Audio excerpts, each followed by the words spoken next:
Hey guys, so welcome back to Amazon Labs. In today's session, we are going to speak about the three core pillars of product research. So, this session is going to be of massive value add. So, without much of a delay, let's quickly start this session. Now, the first core most parameter is demand. Now, certainly, we are not trying to build demand for our products on Amazon. Rather, we are trying to look for opportunities which are already doing well, or products which are already doing well on Amazon, and we try to differentiate it, and then we launch our products on Amazon. Now, for us as sellers, it is important for us to understand how to determine whether there is a demand for a particular product or not. There are two ways of doing it. Number one, by looking at the sales volume. Now, the challenge with this approach is you do not know whether a particular seller is driving sales from Amazon or off Amazon. Now, that is where your second parameter comes in, which is your keywords. Now, you need to understand which keywords are driving sales for that particular product. Now, let's say you get to see a particular product which is doing well in terms of sales. The next thing that you need to do is try to understand which all keywords are driving sales for that particular product. Now, when you do that exercise, you get to see so many search terms or so many keywords.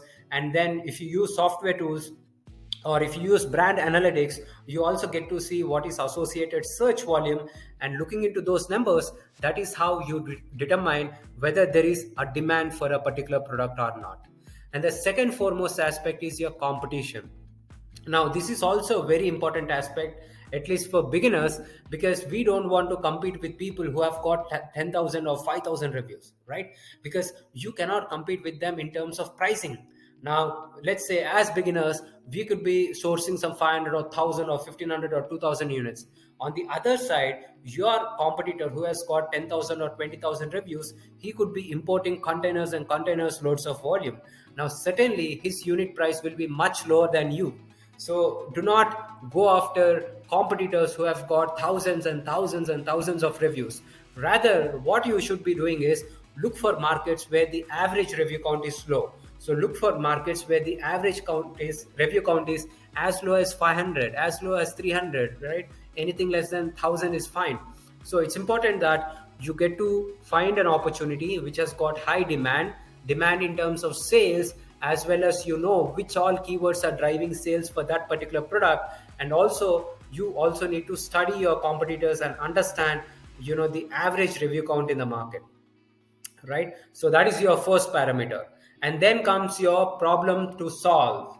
Now see guys, so let's say you found an opportunity and you're just trying to bundle it, or you're just trying to just put a packaging and try the same thing. It will definitely not work.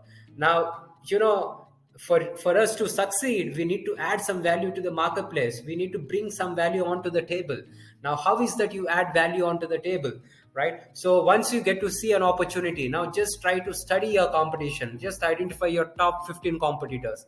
And then what you need to do is, the beauty of Amazon is that you need not know anything about the product, right? Everything is taught by your customers. Your customers will tell you what is working well, what is not working well, and where are the opportunities for improvement.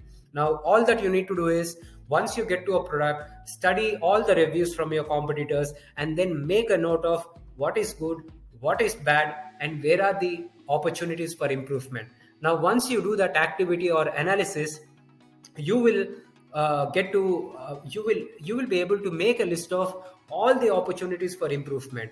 And then what you need to do is, do not make all these improvements in your first iteration. In your first product, just pick one or two improvement ideas which are of lowest cost and highest value. Why I'm saying that is, see, certainly customers do not want a completely different product. Customers just want a good enough product.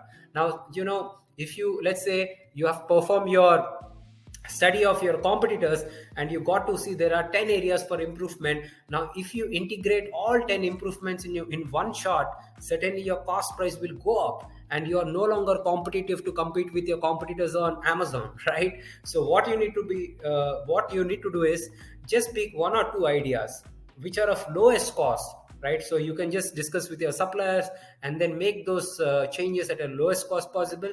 And then those two ideas should also add massive value to customers, and those ideas should help you stand out from your competition, right? In that ways, first identify a problem to solve, and then work on it, try to understand what are the gaps in the market, and then fix those gaps. And then that is how you need to work out. And the third key aspect is your profitability. Now, before speaking anything about profitability, first know your numbers, right? You are a business owner. You need to know what is your COGS. You need to know what is your FBFE. You need to know what is your gross margin. You need to know what is your PPC tacos, right? And you need to know what is your return rate. So these are all few metrics which you should be on the top of the game. Now, if you are not knowing these numbers, then technically you're just shooting in the dark, right? So it's important for you to know your numbers. And then you found a product, you found a problem, you solve the problem. And the third key aspect is profitability, right? Ultimately we are all doing business to make money, right? So you should be profitable.